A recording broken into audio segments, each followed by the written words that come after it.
Okay, well, good evening, everyone. Welcome back. We are recording, so we'll go ahead and get the session started at 4 o'clock. Welcome to week number 3, I guess it is already, for PPA 555. As I told you, these hybrid courses go by very, very quickly, so we're already into week number 3. Hope everyone's doing well, and I hope that your week is off to a good start. First off, thank you for your beach board essay number 1. I've gone through and reviewed all those and provided a grade and feedback on all those that have been completed. I think everyone did a nice job of reviewing the governor's original budget, the May revised, and then the final budget to find those priorities in the governor's budget. And I think that most people did a really nice job. Really, everyone did a nice job of identifying 2 main priorities. We saw a lot of commonalities, obviously, in terms of priorities. A lot of folks talked about K through 12 education as a priority. Many people talked about HHS as a priority. A lot of people talked about labor and workforce development as a priority, and all those obviously were priorities in the governor's budget. The one that I did mention in my feedback frequently was in terms of K through 12 education. And that's kind of a, California has, as you'll see as we move through our semester together, California has a very unique system of finance, state finance. And one of the things that makes it unique is that we have constitutional provisions that oftentimes have come by way of either a referendum or through an initiative process, whereby it requires that the state spend a certain amount of money on certain types of expenditures. And K through 12 education is an example of that, in that we have Proposition 98. And Proposition 98 requires that at least 40% of general fund revenues must be targeted toward education, elementary and secondary education. So obviously, when you're required to spend at least 40%, that's kind of your floor, that whenever you see an increase in revenue, like we saw this year in the May revise, any increase in revenue is probably going to equate into an increase in spending on K through 12 education. And the primary trigger mechanism there, again, is Proposition 98. So we do have some of those interesting nuances and unique characteristics of the state finance system here in the state of California. But again, I think everyone did a nice job. I think everyone got full credit on beach board essay number 1. So no worries there whatsoever. Do remember that next week, next Monday, you have your pre-instructional assignment that is due by midnight on Monday. I've received a couple of those already and have returned those with some feedback. Those have been done very well, and I have no constructive feedback on those.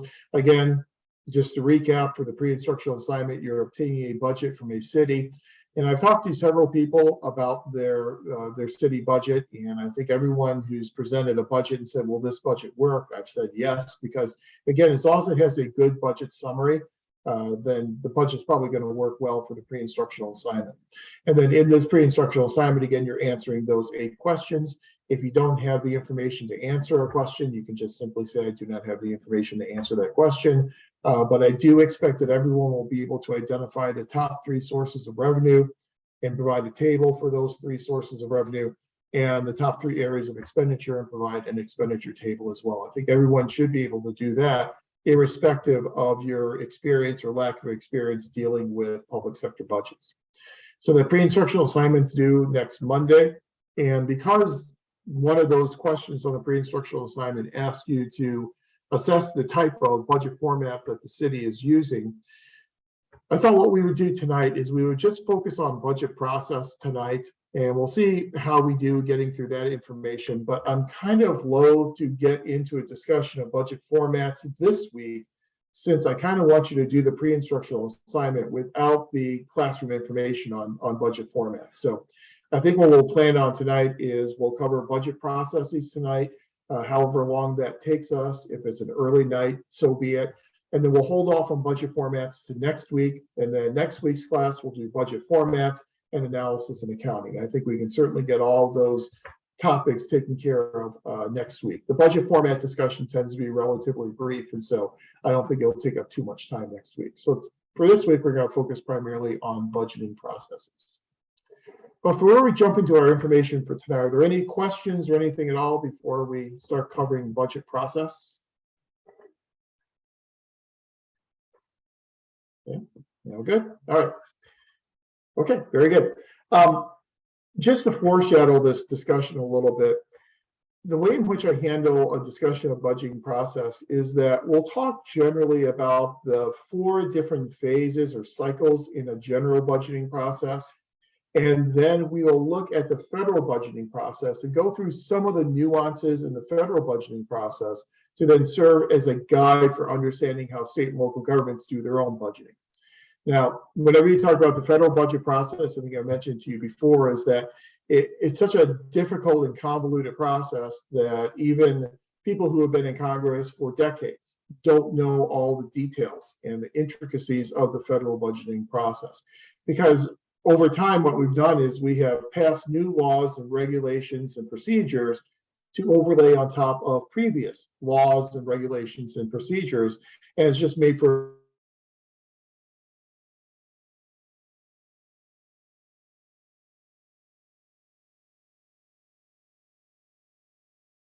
very complicated type of process, state and the local level as well.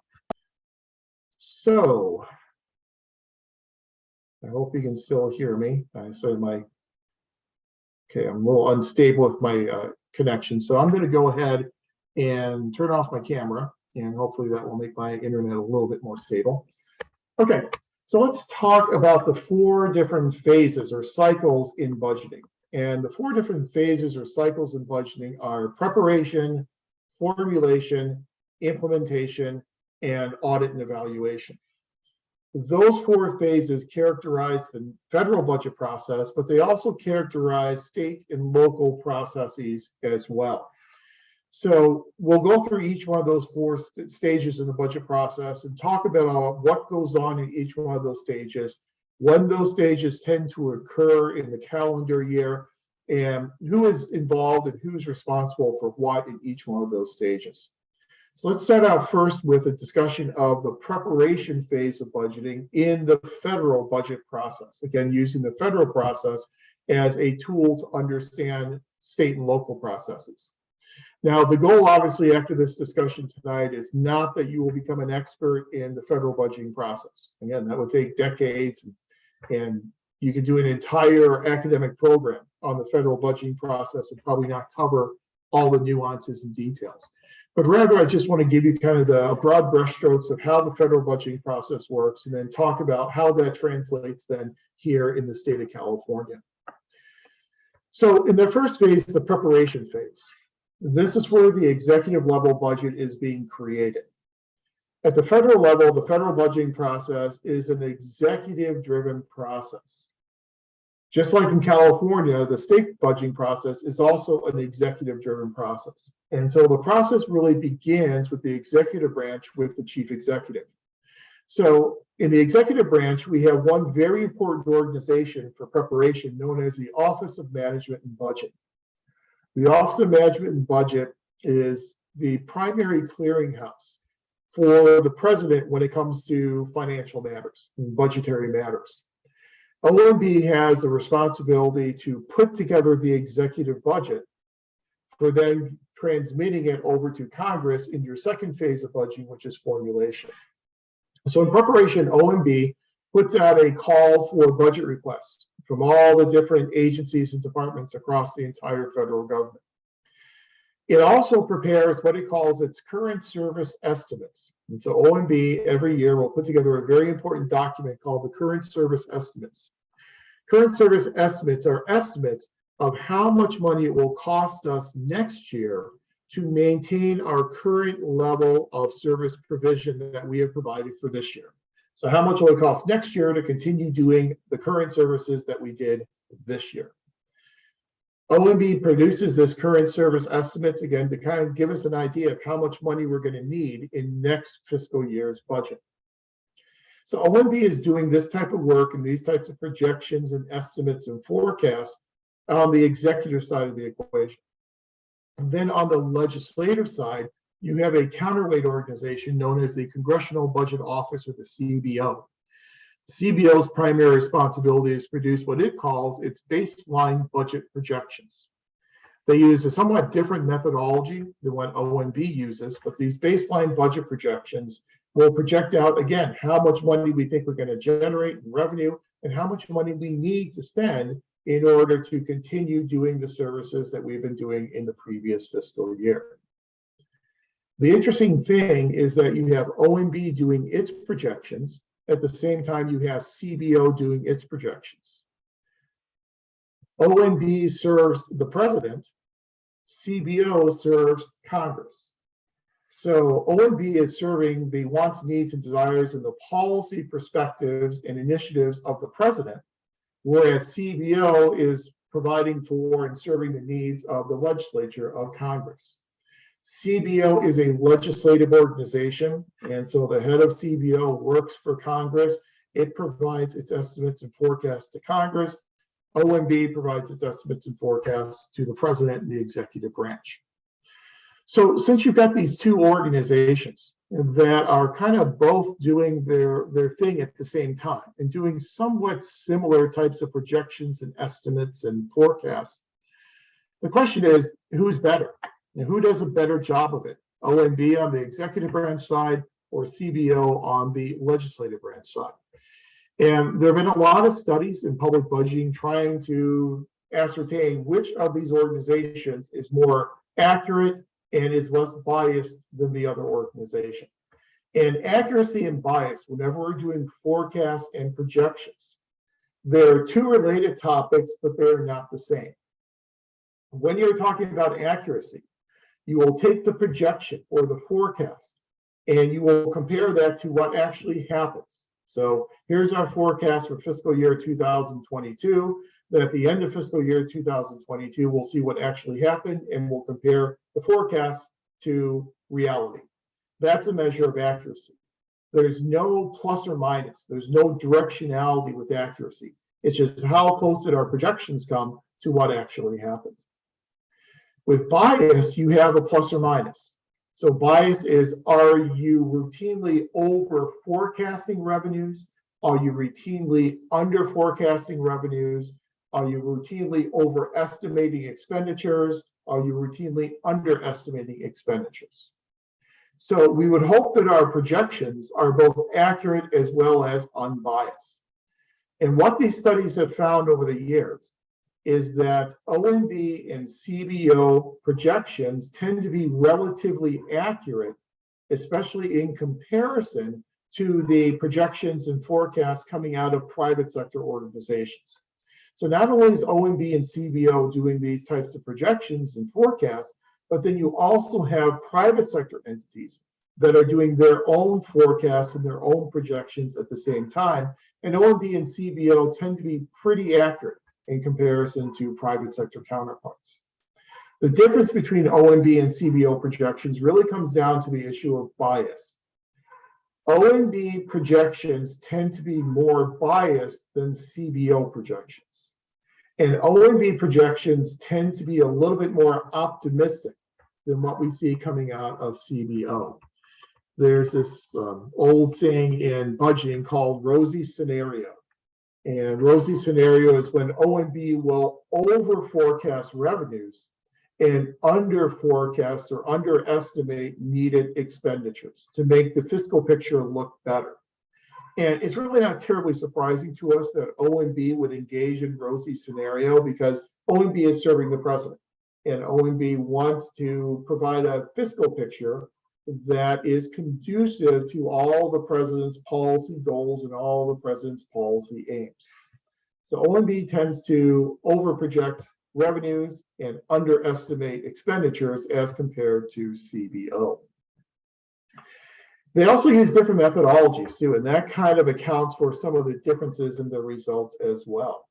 OMB and CB will use different what we call discount rates, and we'll talk about discount rates in the next week probably when we get into a discussion of analysis. But the discount rate that you use will have a direct impact upon your results. And so if OMB is using a 7% discount rate and CBO is using a 2% discount rate, different information going into your model will end up with different results coming out of your model.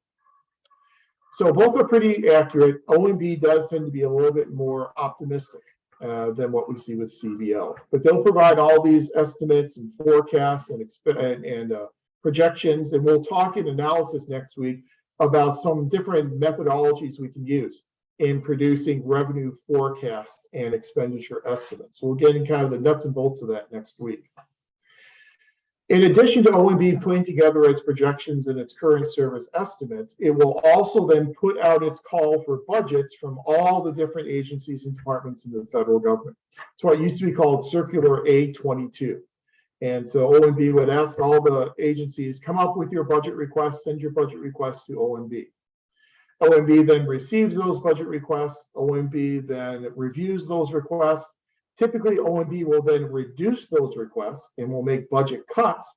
And then those revised, reduced budget requests will then all become part of the executive level budget.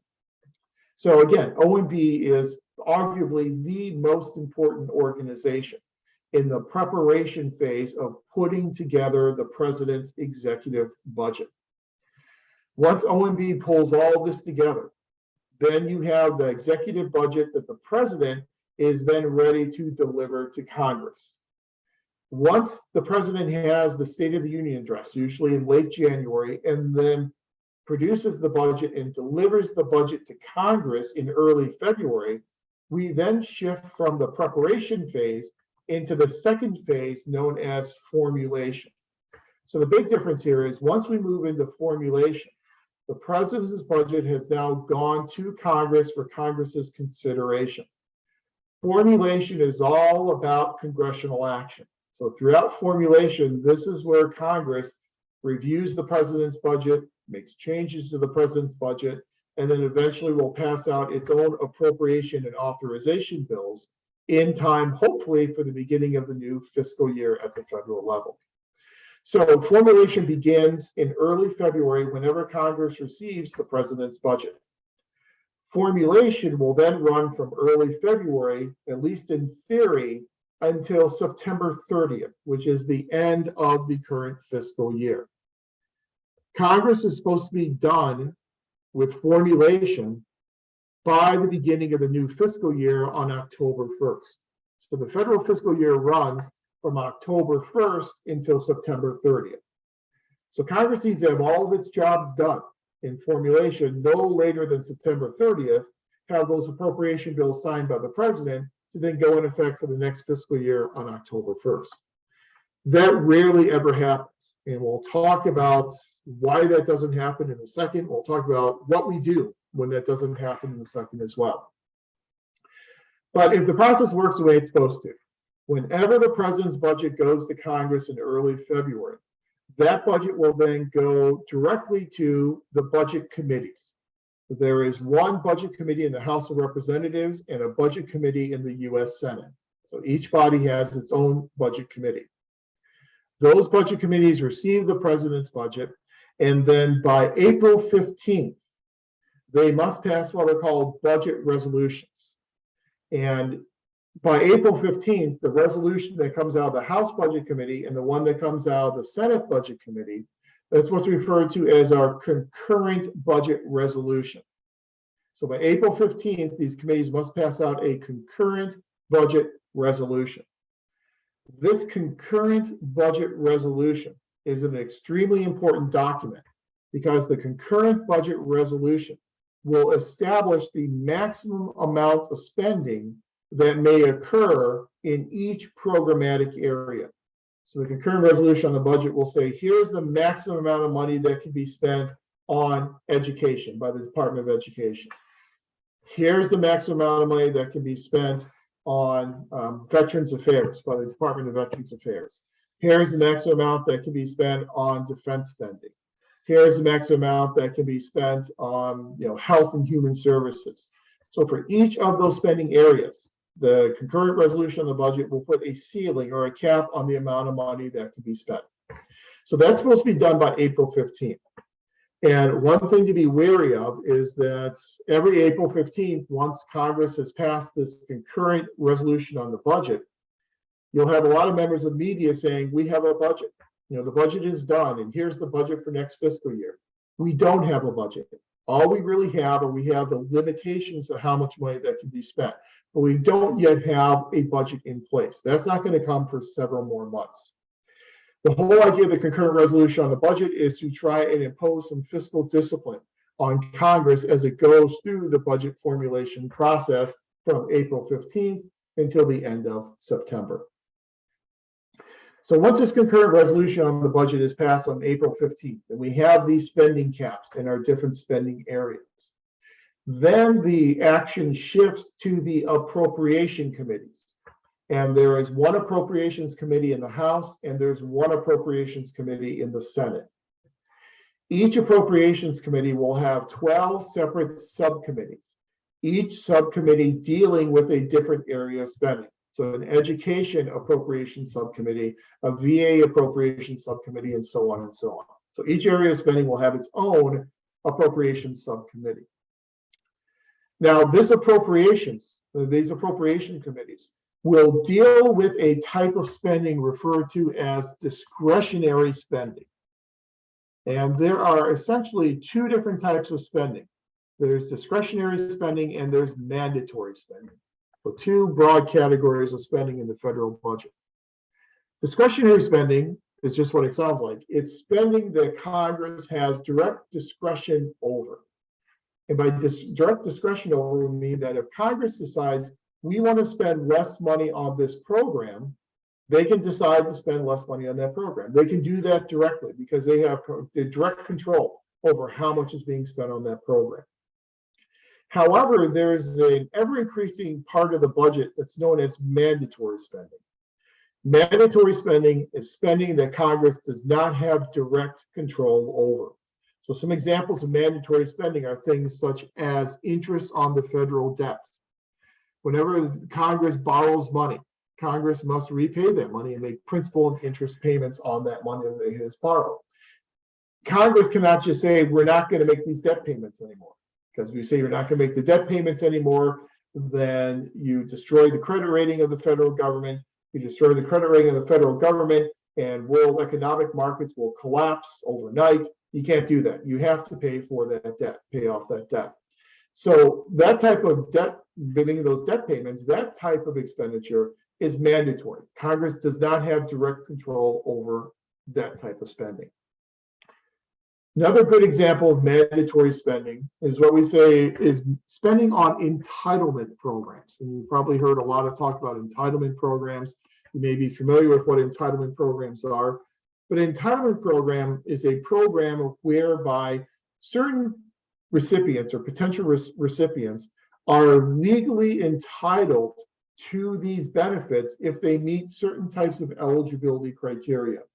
So Congress, whenever it creates this program, will create eligibility criteria. And then once those criteria are created, then anyone who meets those criteria, they then are able to get those benefits. And yes, just like if we asked in the text chat, like Medicare or Social Security, absolutely. Those are good examples of entitlement types of programs. So take Social Security, for instance. Once you are fully vested in Social Security and you meet that retirement age, you are at that retirement age, and you're fully vested, then you are legally eligible to receive those Social Security benefits. So if Congress decides we're spending too much money on Social Security, or we want to spend less on Social Security for the purpose of trying to prolong the fiscal solvency of Social Security, what Congress can do is they can't just do that outright. What they'll have to do is change the eligibility requirements. So you might say, we're going to increase the minimum retirement age in order to receive those benefits. Or we are going to increase the requirements for being fully vested in Social Security. But they would have to first change those eligibility requirements in order to spend less money on Social Security. So any spending that's discretionary, that Congress has direct control over, any of that type of discretionary spending goes through this process known as the appropriations process, and will go through the appropriations committees and the appropriations subcommittees. So the education appropriations bill will go to the education appropriations subcommittee.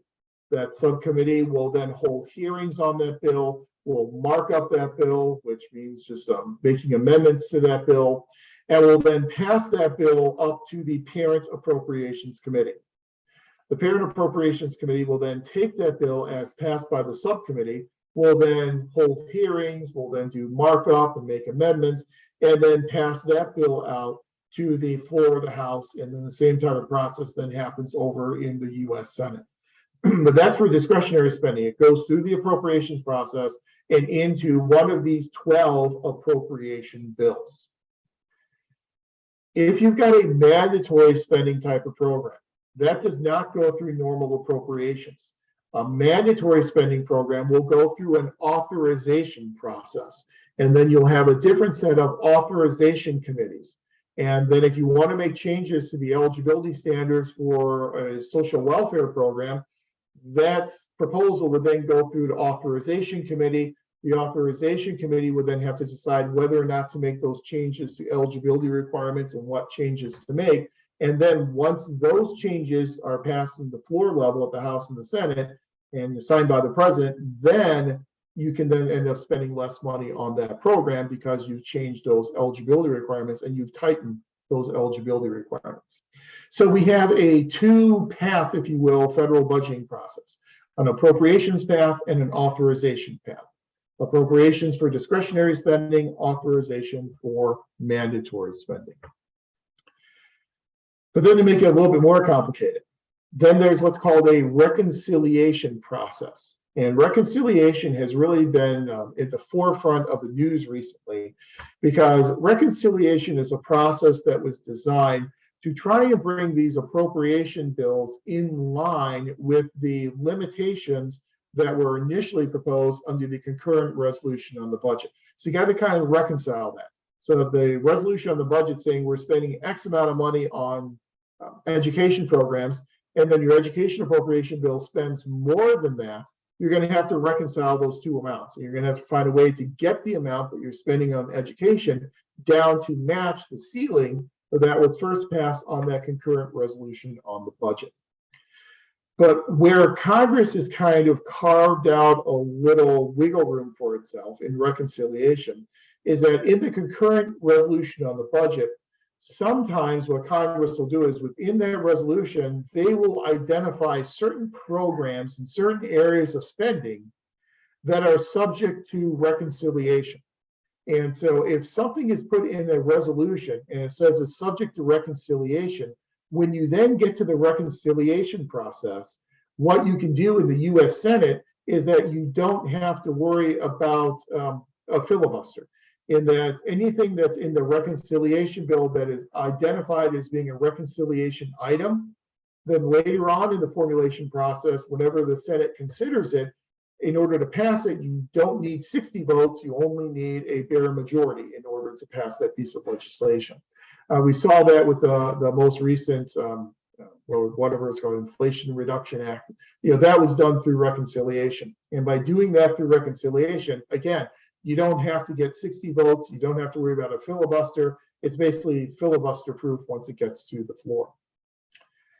So again, very nuanced and a lot of different ins and outs to the federal budgeting process. But we also have to recognize that the two bodies of Congress, the House and the Senate, behave much differently from each other. And they have much different processes and much different rules when you compare them.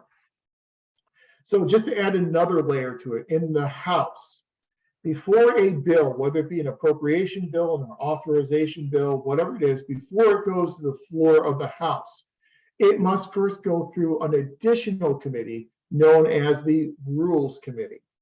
And the Rules Committee has the responsibility for establishing the rules that will govern when this bill gets debated on the floor of the House and how it is debated, in terms of, is it privileged legislation where there won't be any amendments or will limit the number of amendments, or do we throw the doors wide open and allow all the amendments that members want to try and propose? That will all be governed by the rule that's passed by the Rules Committee that allows that piece of legislation to go to the floor of the House. Usually when you're talking about appropriation bills and budget-related bills, we will have strict limitations on the number and types of amendments. So what the House loves to do is it loves to add riders onto bills. And riders are oftentimes somewhat unrelated programs that get added onto an existing piece of legislation. If it's a privileged piece of legislation, like anything have to do with the budget, usually those types of riders are not allowed. And so you have very limited types of amendments that can be proposed for budget-related types of appropriation and authorization bills. But whenever this bill gets to the floor of the House, debate in the House is very regimented. It's very strict, and they have very stringent limitations. And if you ever watch C-SPAN, you will see this, that the leader of one party will have a certain amount of time, the leader of the other party will have a certain amount of time, and then they will grant time to members of their party to get up and speak. And sometimes what they will say is, I yield 1 minute to the representative from the great state of California. And you'll see the representative from California get up and thank the leader for giving them that minute, and then ask permission to revise and extend their remarks, which means to put everything that they're not able to say in a minute, put all the rest of the things they want to say into the congressional record. And then they'll get there, they'll talk for a minute, and then they'll move on to someone else. The House is very strict in terms of those types of time limits. The Senate is different. First off, the Senate doesn't have the same type of rules committee that the House does. And so legislation doesn't get to the floor of the Senate by passing through a rules committee. It gets there through what's called a UCA, or a unanimous consent agreement.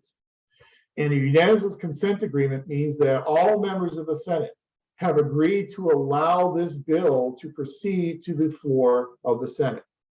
Now, it may sound like getting a UCA, unanimous consent agreement, could be difficult, especially in such a highly partisan environment like we currently see in the US Senate, but it's not that difficult, in that you're probably going to let one person's bill get there because you don't want them to hold up your bill. And so UCAs are much easier to get than what you would normally think. But when they go to the floor of the Senate, then you oftentimes have far fewer limitations to debate in the Senate. The Senate has this thing known as a filibuster that I'm sure you're very aware of. And with the filibuster, you could stop the consideration of legislation. And in order to break the filibuster, you have to get at least 60 votes in order to break that filibuster. Now, that applies to any type of debate that is not earmarked as reconciliation in that concurrent resolution on the budget. So it's a much different, more collegial type of atmosphere in the Senate, where all members of the Senate are seen to have equal power and equal authority, a much more regimented, much stricter power structure over in the House of Representatives. But let's say all the stars align and everything goes very, very well, and we get these appropriation bills passed by the House and passed by the Senate. Well, as students of the Constitution, you know that the Constitution requires that before a bill can go to the president for the president's signature, it must first pass the House and the Senate in identical version. So what will happen is your House appropriation bill will probably look different than your Senate appropriations bill. So you'll then have to have a conference committee. And then you'll have conferees from the House and conferees from the Senate. We'll get together in this conference committee, and we'll then hammer out the details to come up with one agreed upon uniform appropriations bill that can then go back to the floor of the House and back to the floor of the Senate for final passage, before then going to the president for the president's signature. And that's what we call our conference committees. Now, all of this is supposed to be done, and all of this is supposed to be wrapped up no later than September 30th. So the president's able to sign all those appropriation bills by September 30th to start the new fiscal year the next day on October 1st. Presidents do not have a line item veto. And you're probably familiar with the fact that governors tend to have a line item veto. And in a line item veto, what the governor can do is the governor can receive an appropriations bill or a budget bill and can then veto out specific line items within that budget. Presidents can't do that. Presidents don't have a line item veto. But what presidents can do is presidents can engage in what's called impoundment. So say, for instance, an appropriation bill comes to the president. The president doesn't like everything in that appropriations bill. They cannot veto out line items. What they can do is they can say, I will approve this appropriations bill, But for these areas of spending that I don't want to spend the money on, I will impound those funds, either temporarily or on a much more permanent basis, and just not spend that money.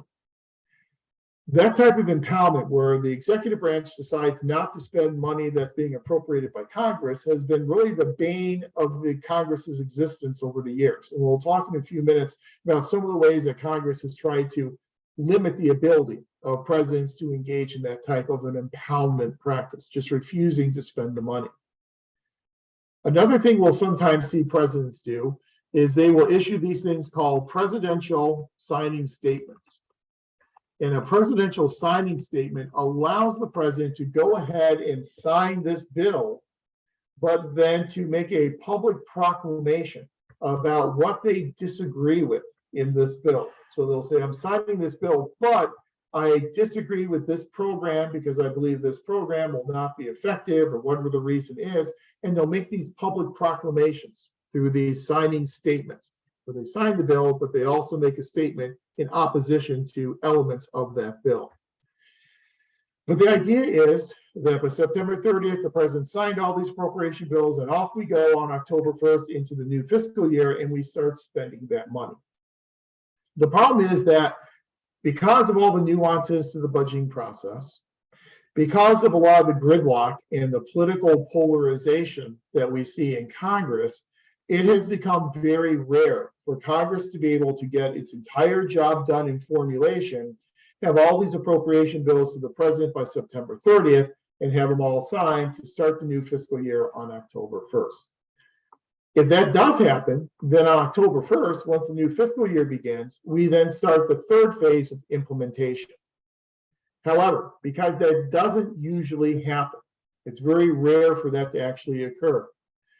What Congress must do is, for all of those appropriations bills, of those 12 appropriation bills, for all those appropriation bills that have not yet been passed by Congress and signed by the president, those appropriation bills that have not yet been signed, there's no legal authority for those agencies to spend money once this new fiscal year begins on October 1st.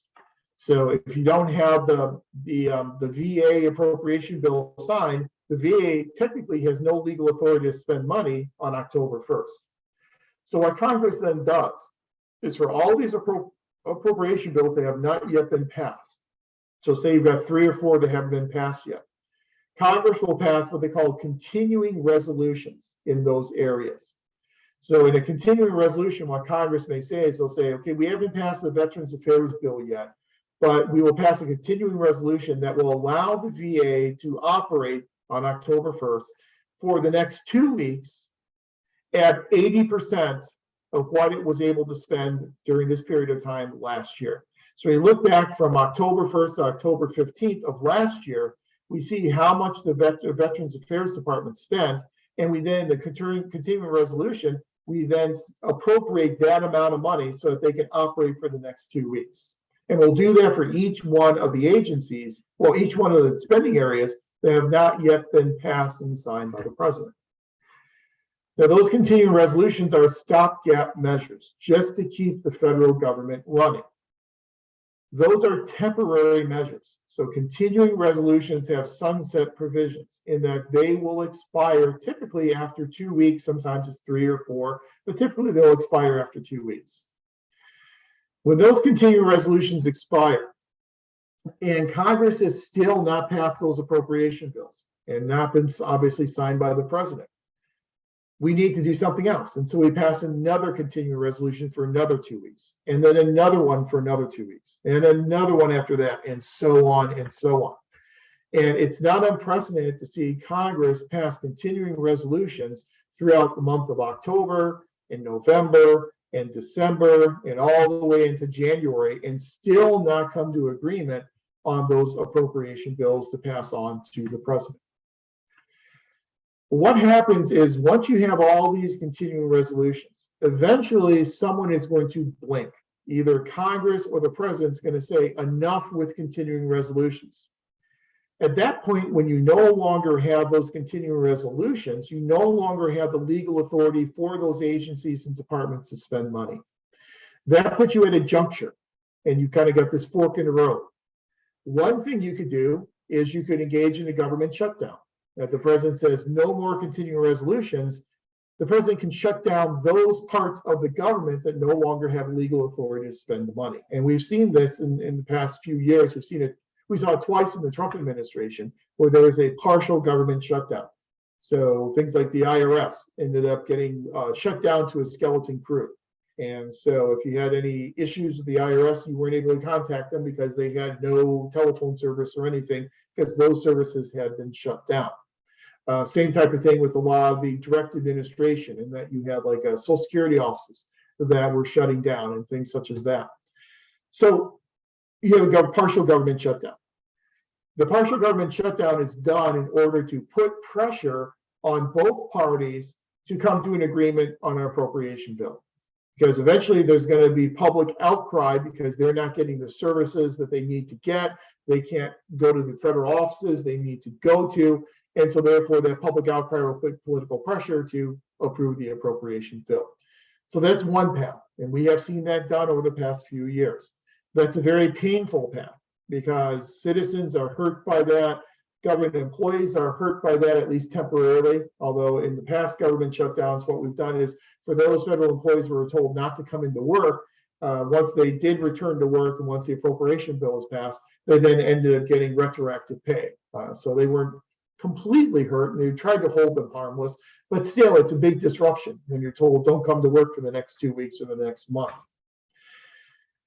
The other path, other than the government shutdown, is the use of what's called an Omnibus Budget Reconciliation Act.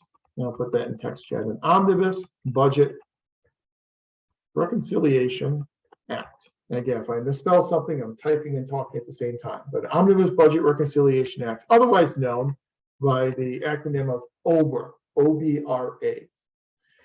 What we do with an OBRA, an Omnibus Budget Reconciliation Act, is for all of those appropriation bills that Congress has been unable to pass, we take them all and we group them all together into one mammoth piece of legislation called the Omnibus Budget Reconciliation Act, and we pass them all at once. It's a really messy way of doing a budget. Because what you do is by putting all these unpassed appropriation bills together into one big OBRA, in that OBRA, there is so much in there. I mean, there literally could be thousands of pages in this OBRA that when we pass that OBRA, Congress oftentimes doesn't even know what's in there. And it'll take us a few weeks to kind of unravel all the different component elements of that OBRA to actually figure out what we did. And sometimes Congress, once they figure it out, they're not really happy with some of the provisions that they voted for in this Omnibus Budget Reconciliation Act. And not only is it a messy way of doing a budget, but it also leads to a lot of overspending. As you think about, if you need to get people to pass this OBRA, you have to induce them to pass it. So you say, you know, that bridge that you wanted for your jurisdiction, for your congressional district, we'll go ahead and put it in the OBRA if you will vote for this OBRA. You wanted this recreation center named after you, we'll put that into the OBRA so that you'll vote for the OBRA. So there's a lot of what we call pork barrel spending, and a lot of, in legislation, call it log rolling. Kind of you scratch my back, I scratch your back in order to get these OBRAs passed. So OBRAs, by doing a budget through OBRAs, what you're doing is you are actually ending up spending a lot more money than you normally would have spent if you just passed the 12 appropriation bills in the normal way that you were supposed to pass those 12 appropriation bills. But just to kind of show you how broken the federal budget process is, it's much more common for us to experience a government shutdown or an Omnibus Budget Reconciliation Act than it is to go through the normal process and get all 12 appropriation bills done and signed by the beginning of the new fiscal year on October 1st. Well, once we get to October 1st, almost every year, we've got a crisis where there's unpassed appropriation bills, and we then have to choose between the lesser of two evils, a government shutdown or an Omnibus Budget Reconciliation Act once our continuing resolutions have expired. But again, if everything goes according to plan and we're able to pass these appropriation bills and they're signed by the president by October 1st, then on October 1st, we begin the new federal fiscal year. This is when we're actually spending the money. Now, we will oftentimes think that once we get into implementation and we're actually spending the money, that there aren't a whole lot of decisions to be made. But there actually are still decisions to be made in implementation. Sometimes those appropriation bills are written in a very vague, ambiguous way. Because in order to get people to agree to them and get a majority agreement, you have to leave out a lot of the details. So some of the details in terms of the rules that govern how this money is going to be spent, those details are left to the administrators in implementation. And so the administrators will then go through the rulemaking process and will then have a lot of say in terms of exactly how that money is being spent, who that money is being spent on, and so on and so on. So there's still a lot of decision making that gets done within the spending of the money and the implementation from October 1st until the following September 30th through that current fiscal year. Once that current fiscal year ends, you then move into your fourth phase, which is audit and evaluation. This is where we go back and we look at how we spent the money. And there are two big questions that are normally asked in the audit evaluation phase. We ask, how do we spend the money? So did we spend the money in the legally appropriated manner that we were supposed to spend it? So if the appropriation bill says this money must be spent for this purpose, did we spend it in that legally appropriated manner? So did we do it legally? That's how did we spend the money? Then the other question we oftentimes ask is, how well did we spend the money? The difference between how we spent the money and how well we spent the money is the difference between a fiscal or legal audit and a management or performance audit.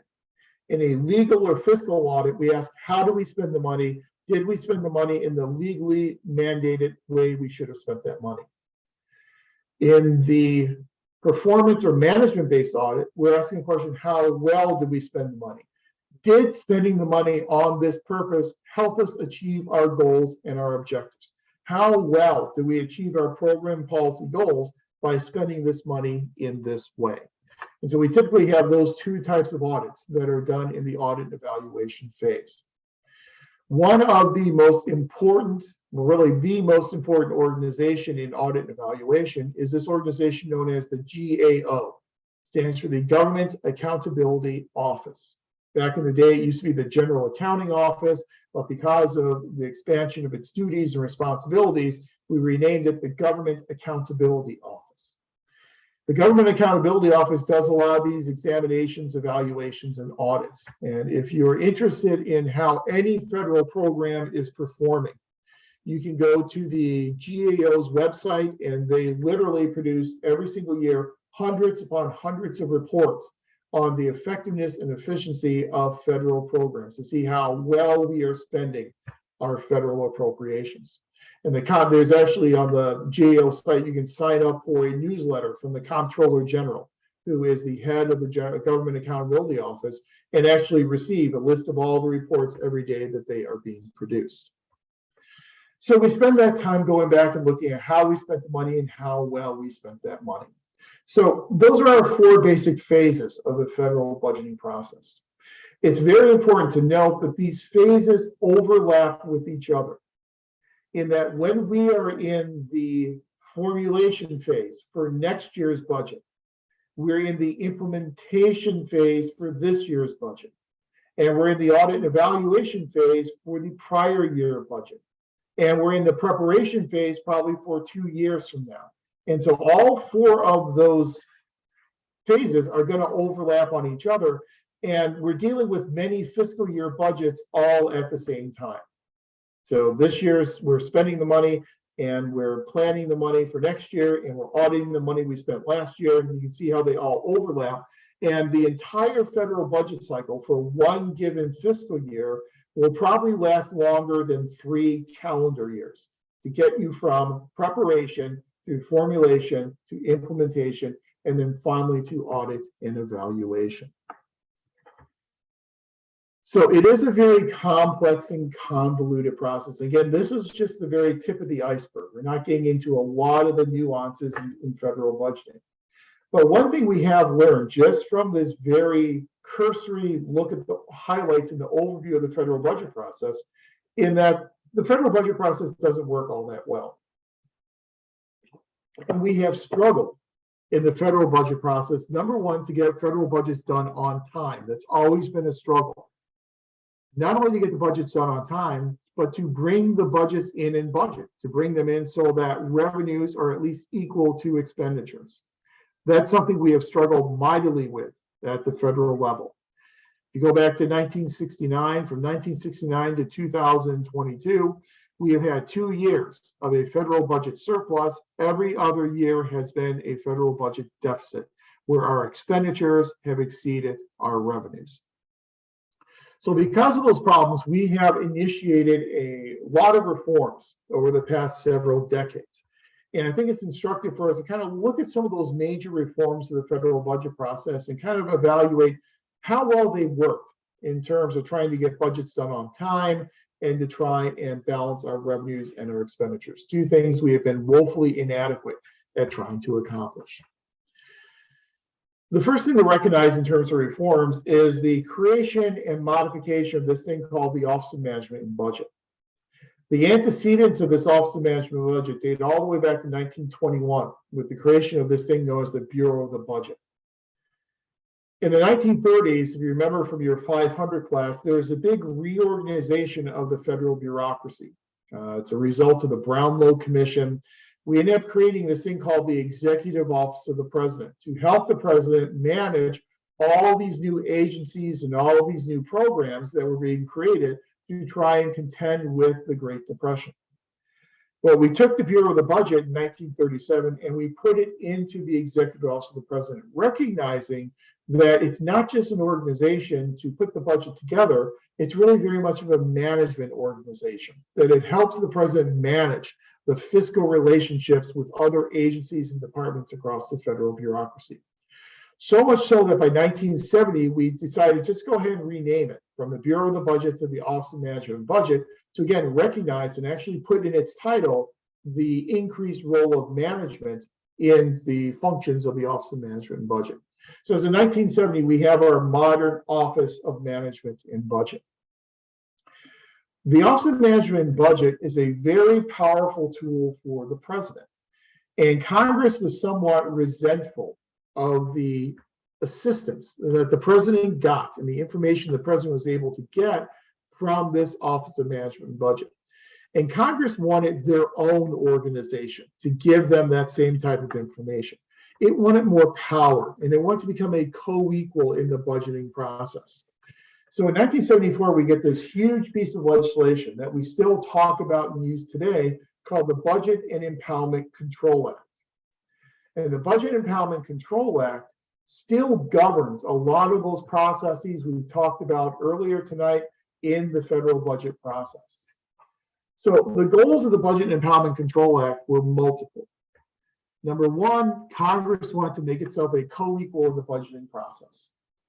Number two, it wanted to try and centralize budget formulation in Congress.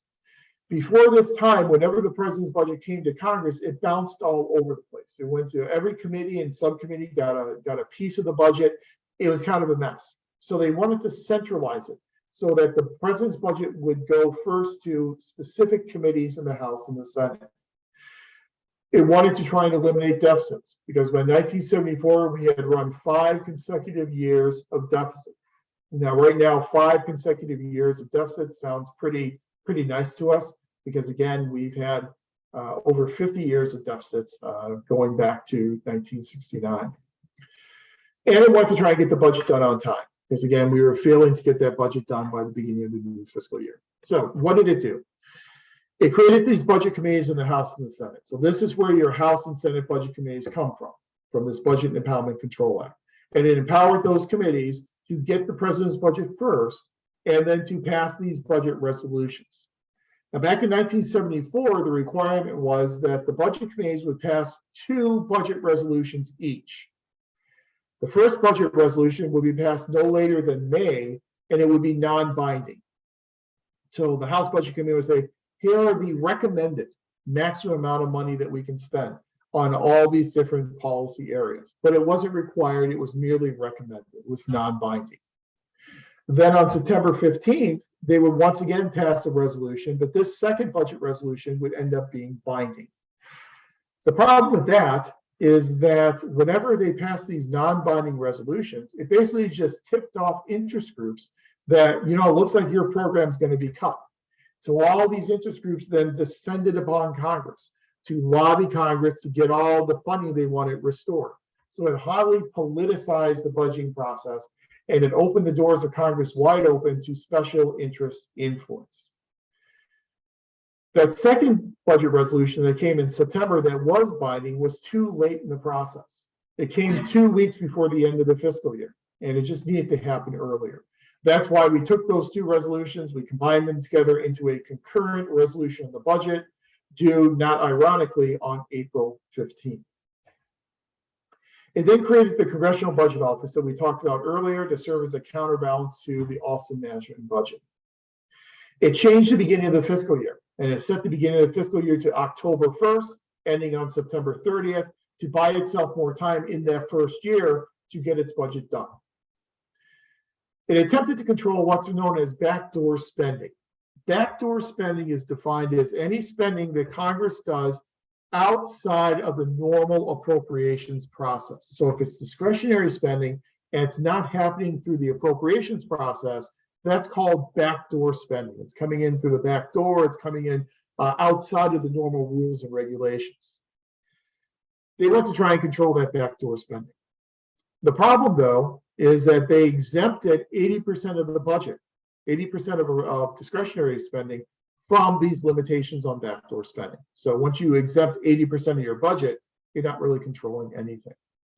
And they want to try and attempt to control the impoundments that we had discussed earlier that were being used by the Nixon administration.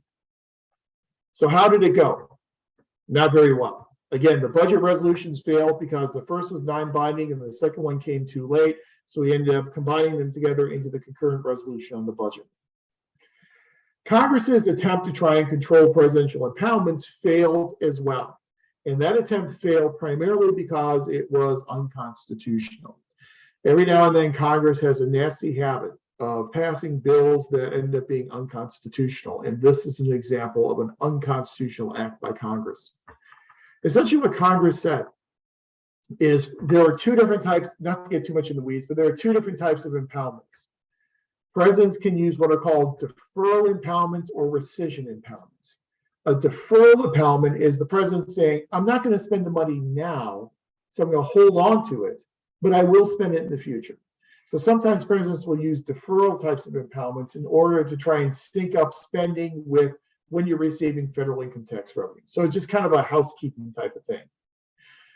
Congress wasn't all that worried about deferrals because they knew the money would be released. It was just a matter of time. The second type of impoundment, the rescission, that's what Congress was very worried about, because in a rescission, the president would just refuse to ever spend that money.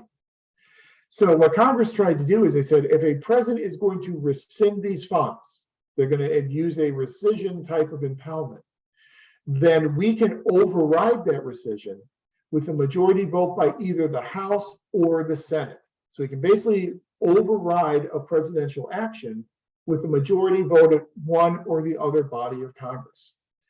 Well, that went to the Supreme Court in the Chadha case, and the Supreme Court said, no, you can't do that.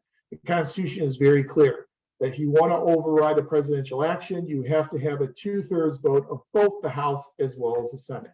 A one-house veto did not satisfy constitutional requirements. And so that was out. And that impoundment control was a complete failure because it was unconstitutional.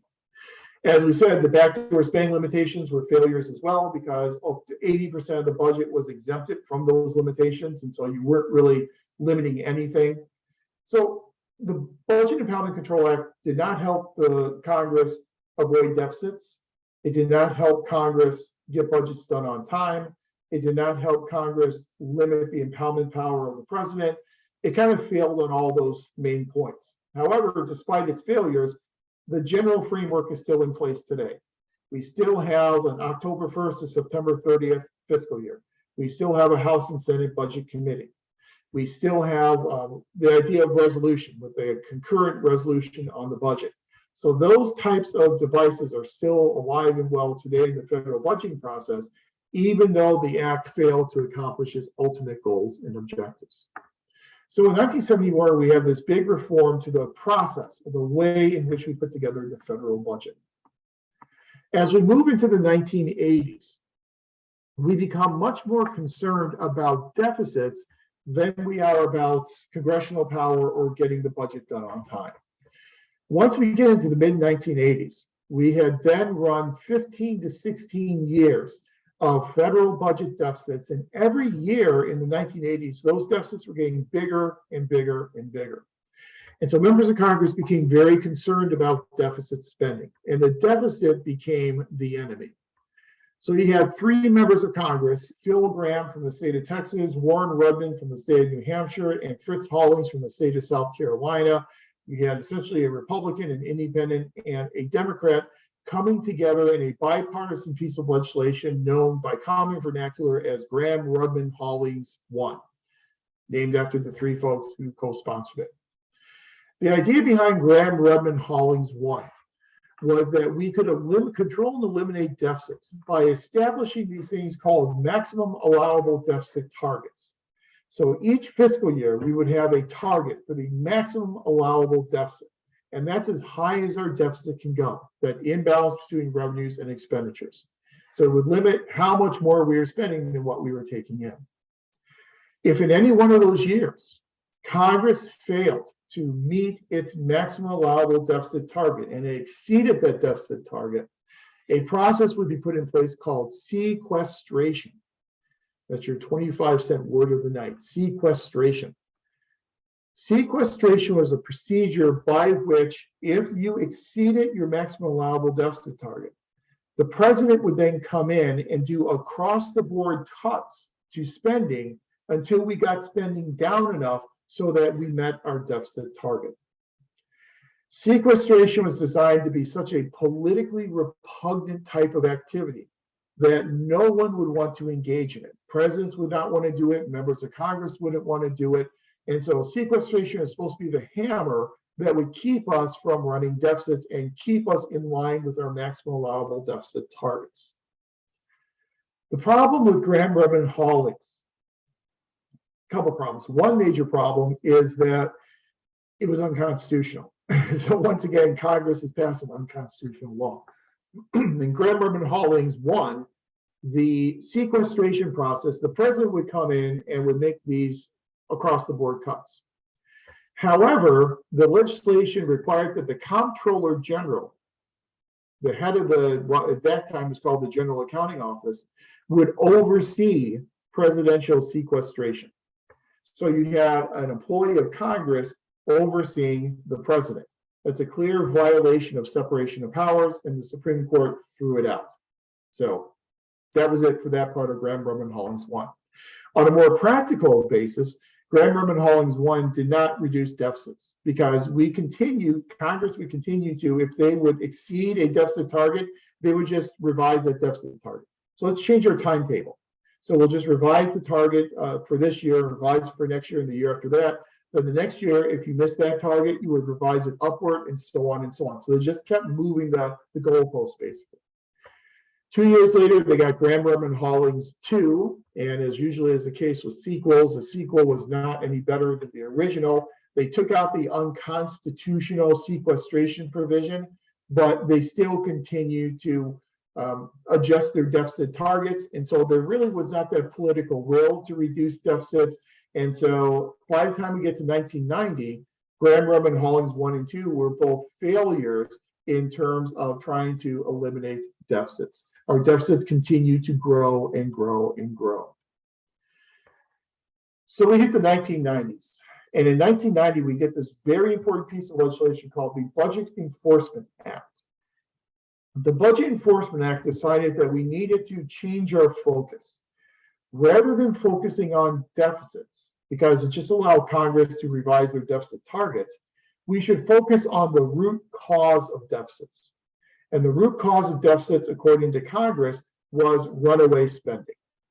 So let's redirect our focus on spending rather than deficits.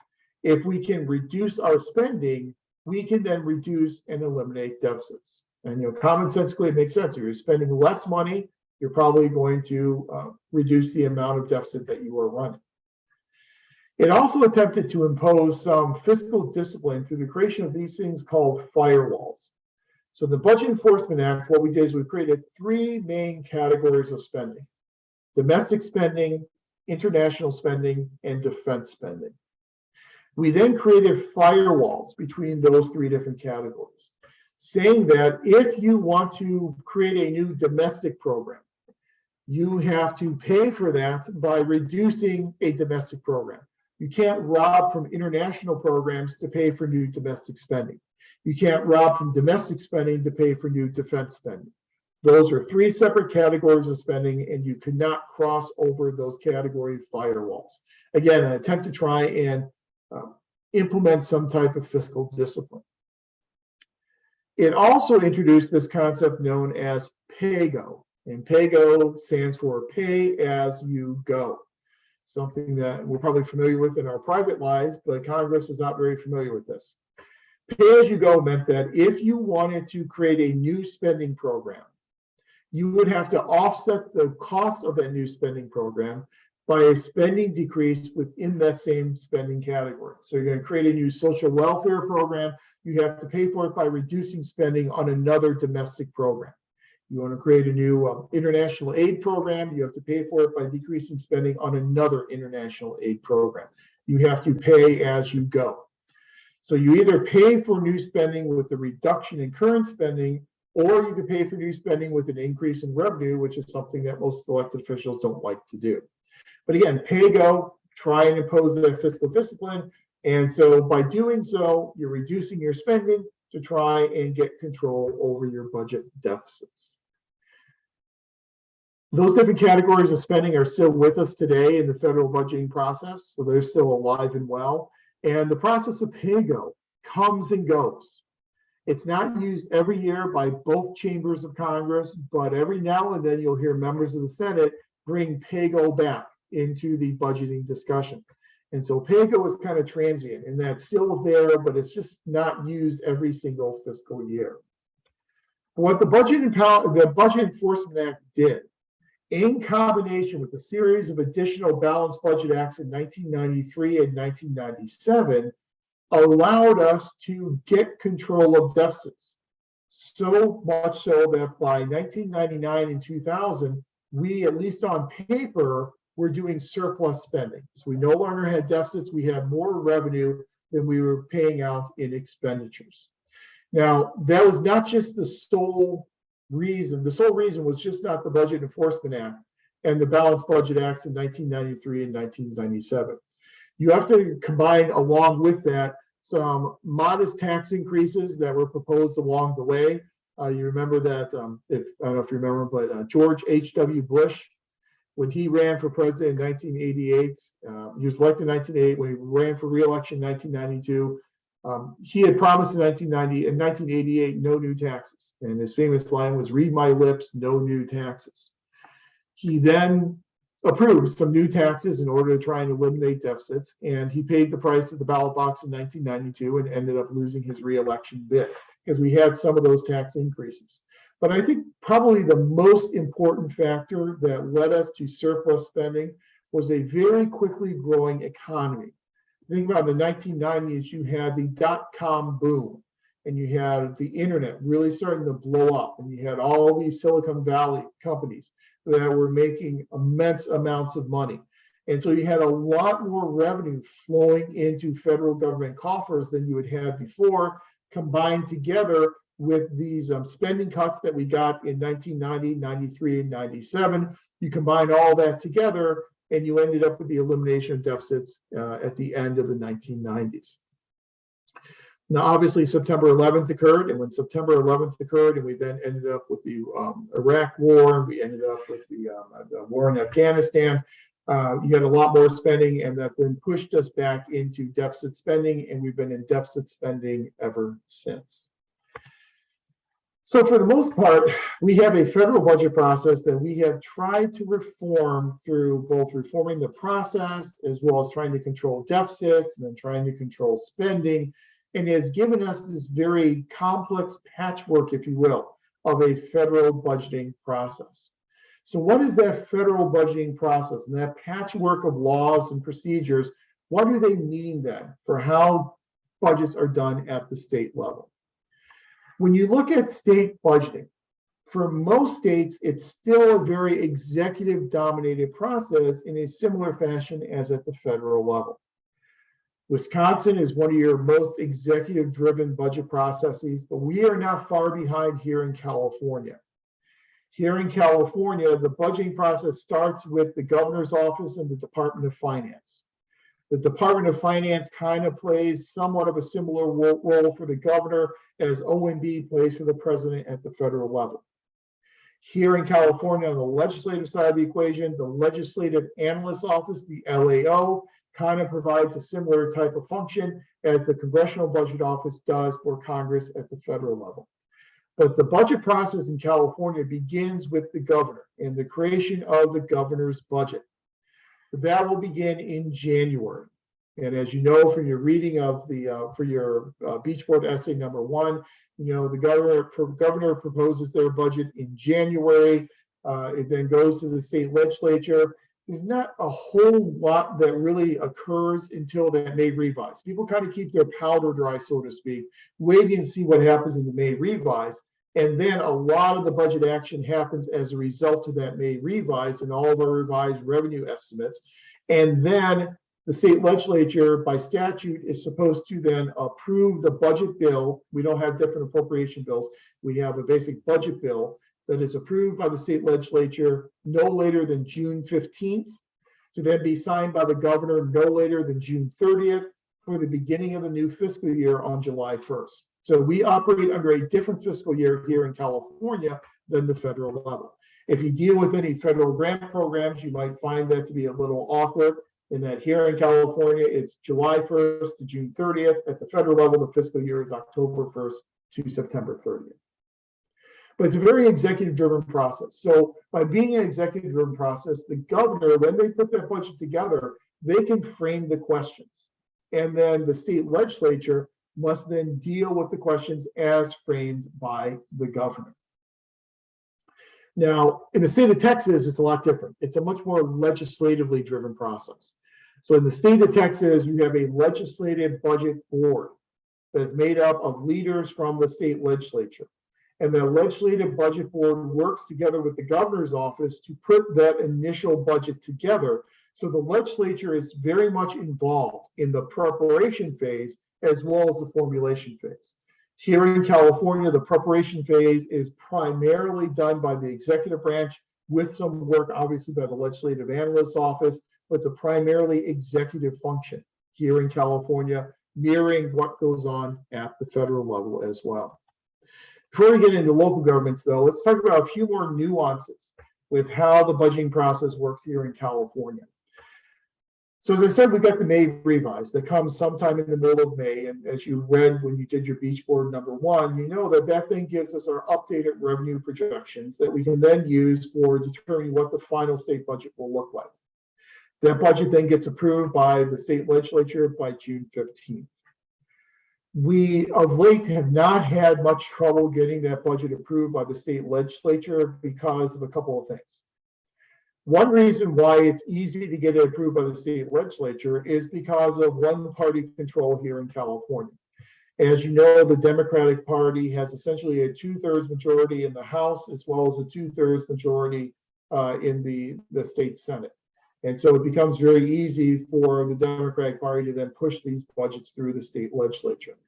It became much easier a couple of years ago when we removed the 2/3 provision. So up until a few years ago, in order to pass a budget through the state legislature, you needed to have a 2/3 approval in order to get it through the state legislature. Now you only need a simple majority. So if you only need a simple majority and you have one party rule essentially in both houses of the state legislature, you can kind of see why it's relatively easy to get that budget passed. When you have the same party controlling the governor's office as controlling the supermajorities in the House and the Senate, it becomes even easier to then get gubernatorial approval of that budget. So we typically don't have trouble recently getting budgets done on time. It hasn't always been the case in California. And there was an interesting situation many years ago when Governor Schwarzenegger was in the governor's office. And Governor Schwarzenegger, when he was in the governor's office, we were having trouble getting the budget done because we had a Republican in the governor's office. We had Democratic majorities in the legislature, but they weren't the super majorities that they currently are now. And so we were having, and we also needed a 2/3 majority to get the budget passed. All those things combined together to make it very difficult to pass the state budget. So we got to July 1st while Governor Schwarzenegger was governor, and we didn't have the budget yet passed. And so state agencies were kind of going about their business, and they were just, doing their daily thing. And the governor's office came in and said, you can't do that. We don't have a budget in place. You don't have any legal authority to carry out your duties on a daily basis. And so you're going to have to stop doing it and really call for a government shutdown. Well, the state legislature obviously objected to that. The case started to make its way through the court system, made its way up to the California State Supreme Court. But before the state Supreme Court could render a decision, we were able to come to a budget agreement. And so a budget agreement was arrived at. It rendered the court case moot. The California Supreme Court never actually ruled on that case. And that question is kind of still unanswered as to whether or not state agencies would have the authority to spend money in the absence of an approved budget for that fiscal year. We don't have the continuing resolution process that the federal government uses here in California. So it'll be interesting in the future if that ever becomes an issue again. But another interesting difference between the state of California and the federal government is that here in the state of California, we have these things called trailer bills. And if you deal with federal spending work, you probably are very familiar with these trailer bills. So we will pass a budget in the state legislature by June 15th, signed by the governor, and the new fiscal year begins on July 1st. But a lot of the details in terms of how these programs will be implemented and how these monies will be spent have not yet been decided at that point in time. So throughout July and August, sometimes into September, the state legislature will pass these things called trailer bills. The trailer bills will then tell us specifically how that money needs to be spent. So for instance, what are the eligibility requirements, specific eligibility requirements to receive this type of state money?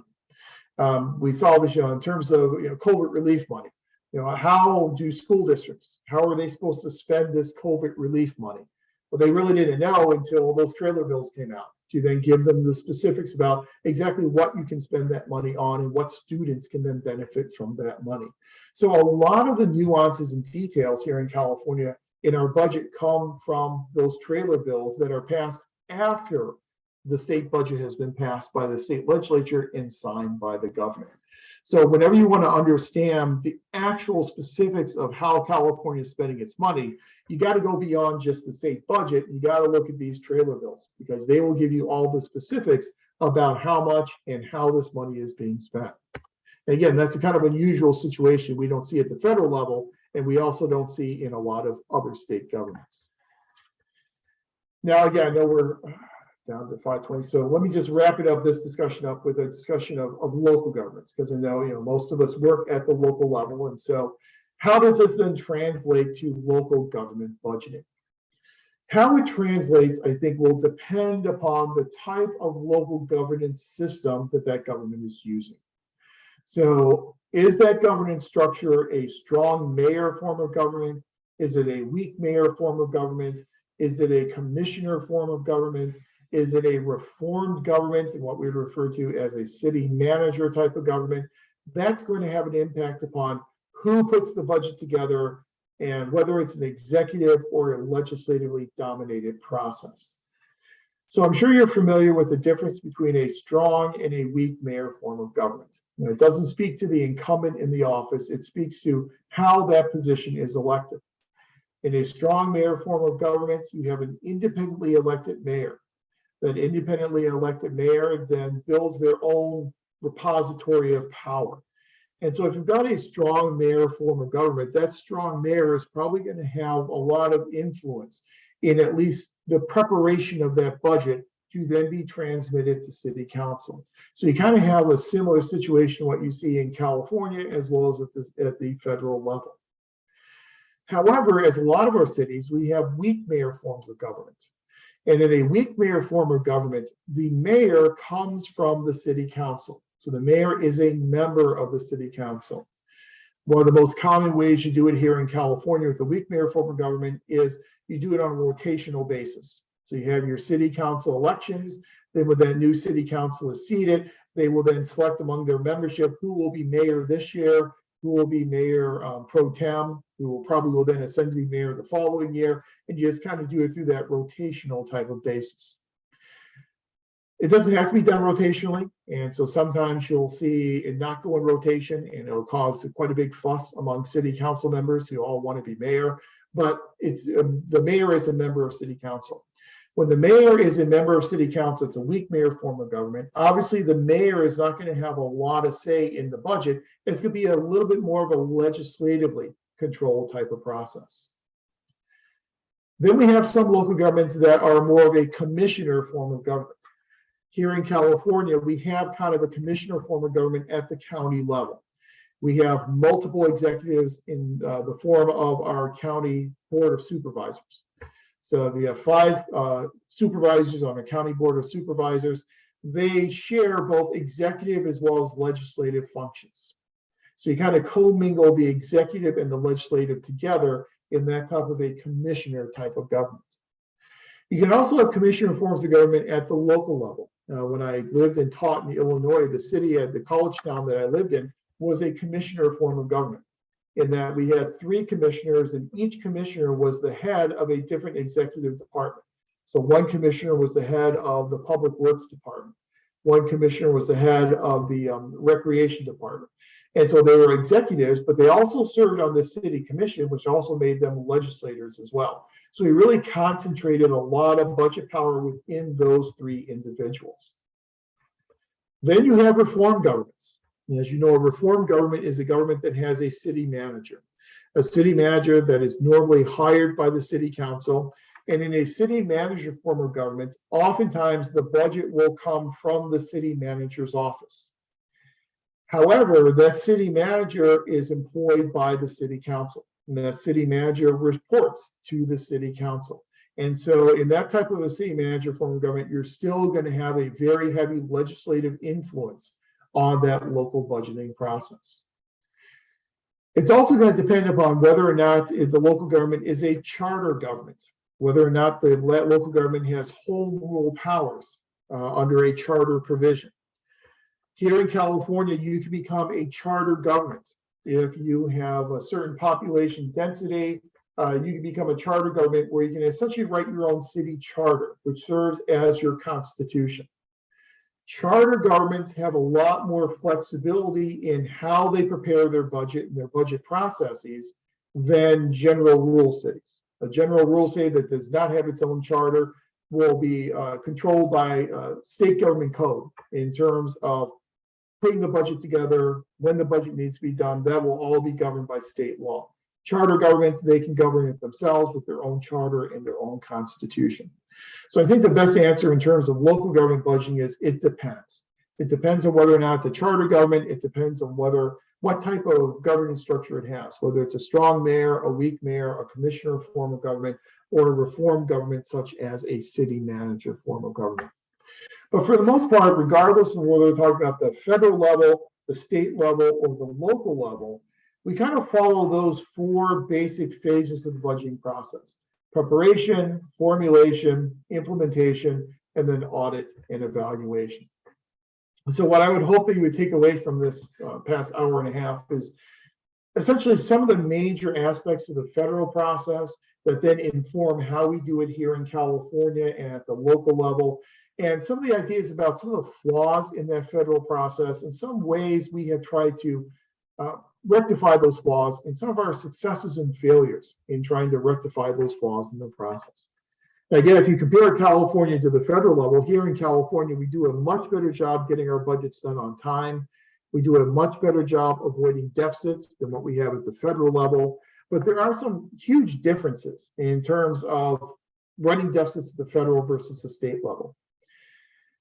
The federal government has more influence on the economy than a state government will. Now, the exception there is the state of California is the 5th or 6th largest economy in the entire world. And so California does have some influence on its economy, much more so than other states in the country. But for the most part, it's the national government, the federal government, that has much more control and much more influence over the state of the economy. And so we'll see the federal government sometimes run deficits for the purpose of trying to stimulate economic activity. It's something referred to as counter-cyclical spending. And counter-cyclical spending, you are spending more money in poor fiscal times in order to stimulate your economy so that you can hopefully generate more money, more revenue in the future. And so that type of counter-cyclical spending means that sometimes it's okay to run a deficit at the federal level, whereas it's constitutionally prohibited to run a deficit at the state level. And for the vast majority of states, they have constitutional provisions that will prohibit them from having a situation where their expenditures exceed their revenues. However, there are a lot of ways to get around that. And once we get into our discussion of debt management and capital budgeting in a couple of weeks, we'll talk about some of the ways that states can circumvent those constitutional limitations so that they can have the appearance of not running a deficit, while at the same time borrowing copious amounts of money. But we'll hold off on that for a couple of weeks. But there are some differences in terms of how the federal government views budgeting as compared to how state and local governments must view budgeting. Another big difference is credit ratings, and we'll get to that when we talk about capital budgeting as well. But the federal government doesn't care as much about its credit rating as state and local governments do, and so state and local governments need to show they're more responsible from a revenue and expenditure perspective than is required of the federal government. But again, I was just hoping that this discussion just kind of gives you a little background on budgeting processes and to use the federal process as kind of a guide for better understanding how we do it here in California and how we do it at the local level. I do have a couple of links, I believe. I'll double check and make sure they're still there, but up in our beach board site, one link takes you to a very simple overview of the federal process. The other link takes you to a simple overview of the California budget process as well, just so you can look at your leisure, your own edification. So rather than, as I said, taking a break and then going into budget formats, I really want you to do the pre-instructional assignment without the information on budget formats presented in class. So I know it's an early night, but I think we may stop it here for tonight. And then you'll turn in your pre-instructional assignment on Monday. And then next Tuesday, we'll start our class with a discussion of budget formats.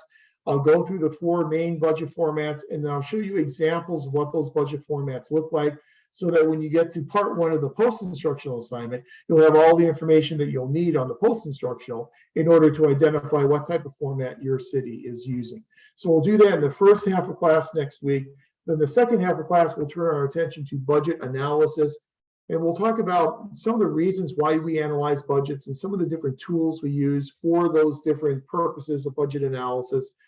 Spend a little bit of time talking about the indicators of fiscal solvency to then again help you on that post-instructional assignment to assess the fiscal solvency of your city's budget. So that's what we'll have planned then for next week. Any questions or anything at all before we call it a bit of an early evening tonight?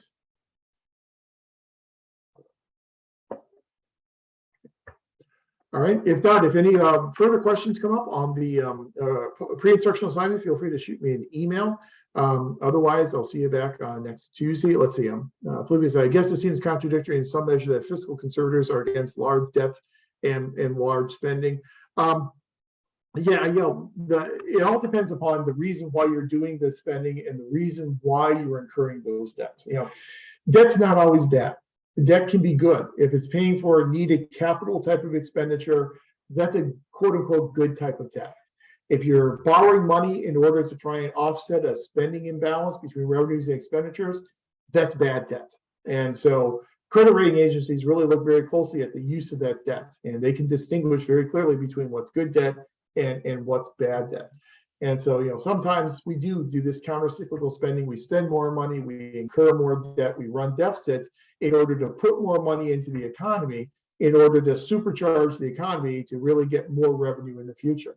But other times at the federal level, and we've seen this recently, the Federal Reserve will do things like raising interest rates. And it'll raise interest rates to try and slow down and to try and get a lid on inflation by having less buying power on the part of consumers. And the less buying power on the part of consumers, the less money they're going to spend. Ostensibly, the less money they spend, the less pressure you have on increasing prices. And so we see the federal government use a lot of different tools to try and speed up or slow down the economy. And debt and deficits are just two examples of those types of tools. But we'll get into a discussion of all that when we talk about capital budgeting and debt management in a couple of weeks. Okay, if there's nothing else, again, if you have any questions, feel free to email them to me. Otherwise, I hope everyone has a good week. I look forward to reading your pre-instructional assignment on Monday, and we'll be back at it again then next Tuesday. So take care and have a great week, everyone. Thanks. Thank Thank you, you. Professor. Thank you. you. Good night, everyone.